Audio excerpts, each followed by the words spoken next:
vestida de cetim, pois em qualquer lugar esperas só por mim. Confirma meu nome aqui pra mim? Fábio. Ah, eu sabia que você tava aqui, Fábio. Ah, tá aqui, Fábio. Pode vir comigo, Fábio. Pode vir comigo, Fábio. Sabia que era hoje? Era hoje? Sabia? É hoje, não. É hoje. Como você não sabia? Não tem isso, não. O horário, tá aqui. Não importa se tá aqui, se tá em outro lugar. Eu te acho. Vou tomar uma água já, né? Não tem isso, não. Toma água. Acabou.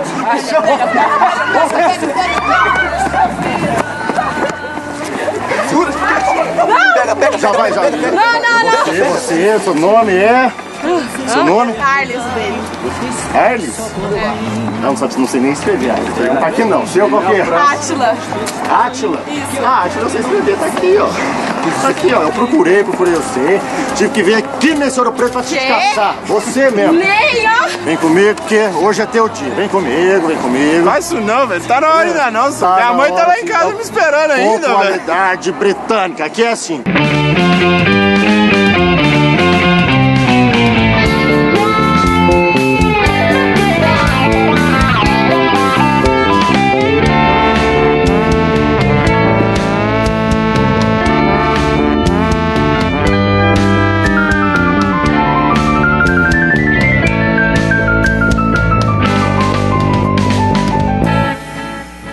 Mas eu quero aproveitar aqui o homem das palavras.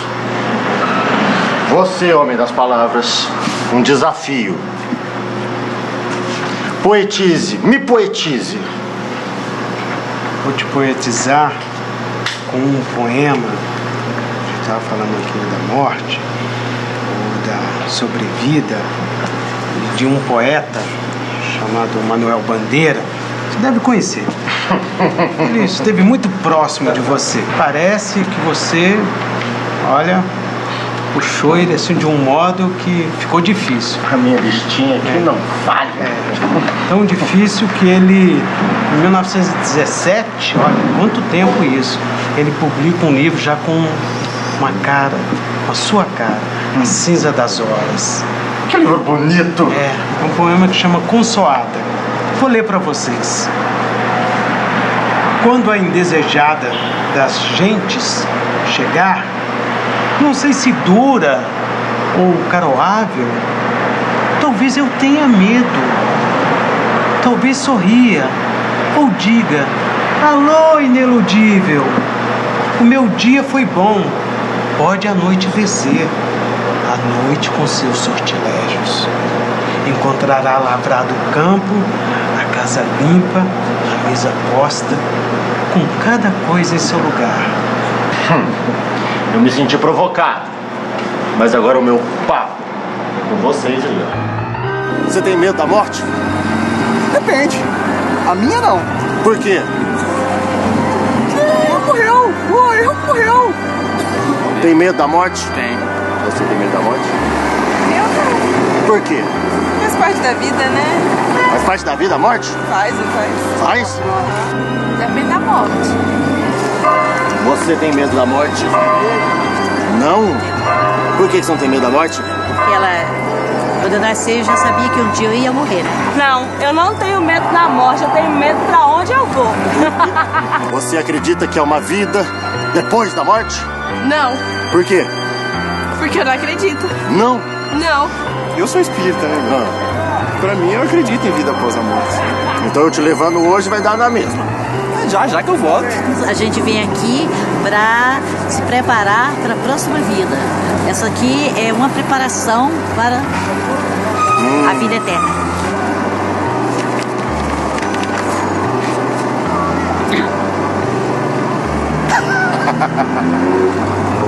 A morte pra você é um descanso ou é a interrupção do seu projeto de vida? Depende do momento que eu tiver na minha vida. Se eu tiver lá com meus 80 anos, eu descanso. Eu não tenho filho ainda, nem nada, muito sobrinho, mas aí é uma interrupção. Interrupção do meu ciclo.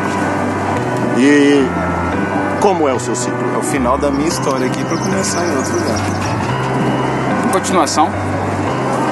É a continuação? Continuação. A morte é a continuação? Deixa de ser um descanso.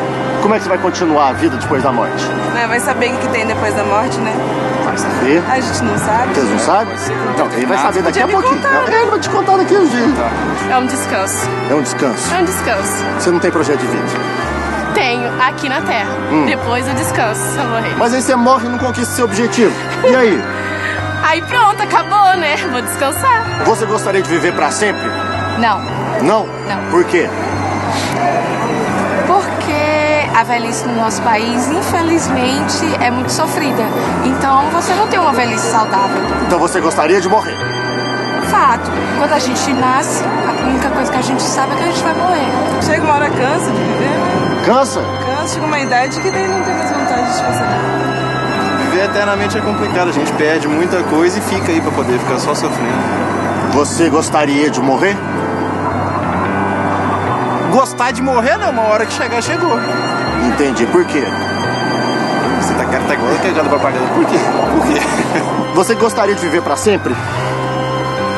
Não aqui, Não aqui. Gostaria de viver pra sempre aonde? no céu. Tem uma música de morte que você vê na sua cabeça, não? Deixa eu ver. Além do horizonte deve ter algum lugar bonito pra viver em paz. Desistiu de me Onde eu levar? possa encontrar a natureza, alegria e felicidade com Deus que vai. certeza. Lá nesse lugar o amanhecer é lindo, Lindo. com flores festejando mais um dia que vem vindo. Yeah. Onde a gente pode se deitar na relva, se amar na relva. Filósofos, poetas, cineastas, médicos, todos insistem em falar sobre mim. Enquanto isso, eu checo a minha lista.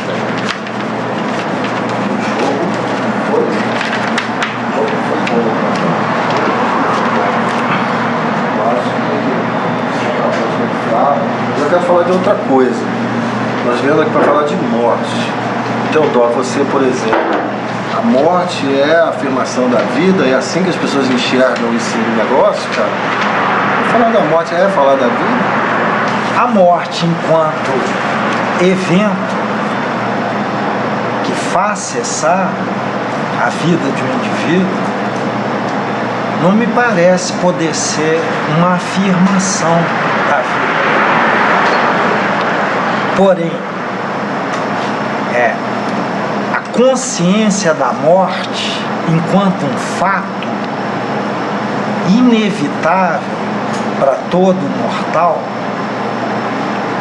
mas um fato que não se sabe quando e como vai acontecer precisamente, essa consciência pode sim trazer intensidade à vida. Ou seja, é como se a vida, no que ela tem de mais intenso, ela supusesse a possibilidade da morte. O envelhecimento não é morrer, mas ele implica em perdas. Então, uma perda de energia. Então, esse é um outro dado da mortalidade. A grande possibilidade de doenças. Então, a mortalidade, de algum modo, é conexa à temporalidade. É outro elemento que define o ser humano. E isso, a consciência dessa temporalidade, assim como da mortalidade, é possível dizer que são conexas, me parece fundamental justamente para a percepção do que está em jogo numa vida de mortal. Ou seja, cada decisão tem consequências. O que passou não, de algum modo, é irreversível, não é propriamente factível. Então isso faz com que cada decisão tenha consequências. Isso dá drama realmente a vida do mortal. Então é possível, né, pensar em algo que permanece, mas através das gerações. Os indivíduos, as gerações, elas são limitadas, mortais por definição. Uma obra pode né, alcançar alguma imortalidade, mas olha, é relativo, hein? Ele dizia que a questão central da filosofia, do pensamento humano, era a morte. Essa era a questão central. E que ninguém conseguia resolver, porque é o incognoscível. Mas ele falava o seguinte: todos os segundos pertencem à morte. Somente o último a alcança. Essa cerimônia simples, numa casa simples, de um sujeito cuja família e ele também viveu dentro disso que se convencionou chamar de senso comum e tal, aquilo é muito efêmero. Aquele reerguer as obras que o sujeito fez. Como é que é essa efemeridade dessa coisa? É a mediocridade da vida ou a vida é realmente muito menos que medíocre, é parca mesmo? É questão temporal, né? Você vê quanto tempo que o ser humano está na Terra. Eu acho que esse exemplo que você está dando, acho que a gente poderia pensar no poema Momento no Café, do Manuel Bandeira, né? Que estão todos lá. Você lembra o poema? Não lembro, mas podemos comentar. É algo até muito simples desse ponto de vista, porque estão todos voltados para a vida num bar, né, tomando café, e de repente passa um funeral, passa um funeral, um caixão lá, levando o morto, e eles tiram o chapéu, saudando aquele que partiu, mas por outro lado parece que eles querem dar, os homens que estão lá voltados para a vida, eles querem dar as costas para esse morto que já foi, né? Mas de qualquer forma é uma saudação, mas que a morte ficasse mais distante deles, assim. É curioso isso, assim, porque ao mesmo eu fiquei pensando muito no que o Theo falou, porque eu acho que no fundo, assim, por mais que nós podemos pensar na morte, ou o que é a morte, ou o que é a vida após a morte, eu acho que o homem gostaria de que a vida prolongasse o máximo. Aí eu até perguntaria ao Roberto, que é médico, se o papel da medicina também não é prolongar ainda mais a vida, eternizar a vida. Agora tem dois aspectos da morte em relação à medicina. Um é que, como houve uma evolução técnica muito grande, ficou uma ideia meio mitológica, sei lá, na cabeça do indivíduo, como se morrer fosse um erro. Isso é uma coisa grave. Houve uma medicalização da morte. As pessoas não morrem em casa, mas não da forma que habitualmente morriam, que eu acho que a forma mais digna de morrer, que é com sua família, com sua casa, e não no hospital. Há uma ética para morrer, Gilberto? Pois há uma ética, questão tanto da eutanásia como também do suicídio. Bom, o sujeito tem que ser ético na hora de morrer. O que eu acho é contraditório. Olha, a sociedade nossa permite a distanásia, permite que você morra com o maior sofrimento, até por uma questão meio confusa religiosa, porque a igreja católica, por exemplo, ela dignifica o sofrimento. Então o sofrimento é permitido, mas morrer com dignidade, o menor desconforto possível, que é uma coisa mais do que desejável, razoável, não é. A eutanásia não é permitida no Brasil, é permitida na Holanda, outros países, já há muito tempo. Agora, esse que é contraditório. A distanásia é permitida. As pessoas podem morrer com muita dor. Essa é a realidade. Essa é a realidade, eu vou como médico. Eu vejo pessoas morrer com muito sofrimento. Agora, morrer sem dor levanta essa falsa questão ética para mim, que na verdade é uma questão moral, moralista. Você comentar o mistério, isso é o mais curioso.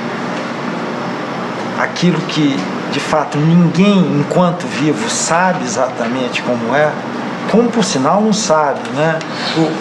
O que era antes do nascimento, o que é o nascimento, primeiro fato decisivo. E, em princípio, né, poderia trazer, né, uma sensação de espanto contínua, né, em relação ao próprio fato de estar vivo. No entanto... Parece que você está falando de um milagre. Exatamente. E há algo do milagre nisso, mas, né, talvez até a simples existência da espécie humana, nem sei se é simples, mas a existência, né? Então isso nos cobre também enquanto espécie, não apenas enquanto indivíduos. E é objeto de mistério também, de espanto. E nós a mim parece muito estranho que também a gente se espante o tempo todo. Continuamos a viver, exatamente. Né? Nós precisamos de hábitos, né? Então, de algo que dissolva o espanto. Porém, né, formas de discurso, de imaginação mais intensas, eu acho que não podem abrir mão disso, né? A filosofia, a poesia. É como se fosse preciso lembrar, assim, não, de fato, o mais evidente, eu sou mortal, todos os homens são mortais, mas, né, como se isso fosse um fato tremendo.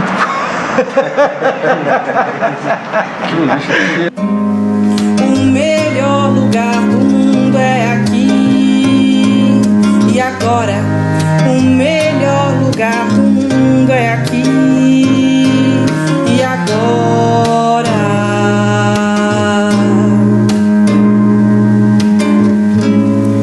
aqui perto passa um rio.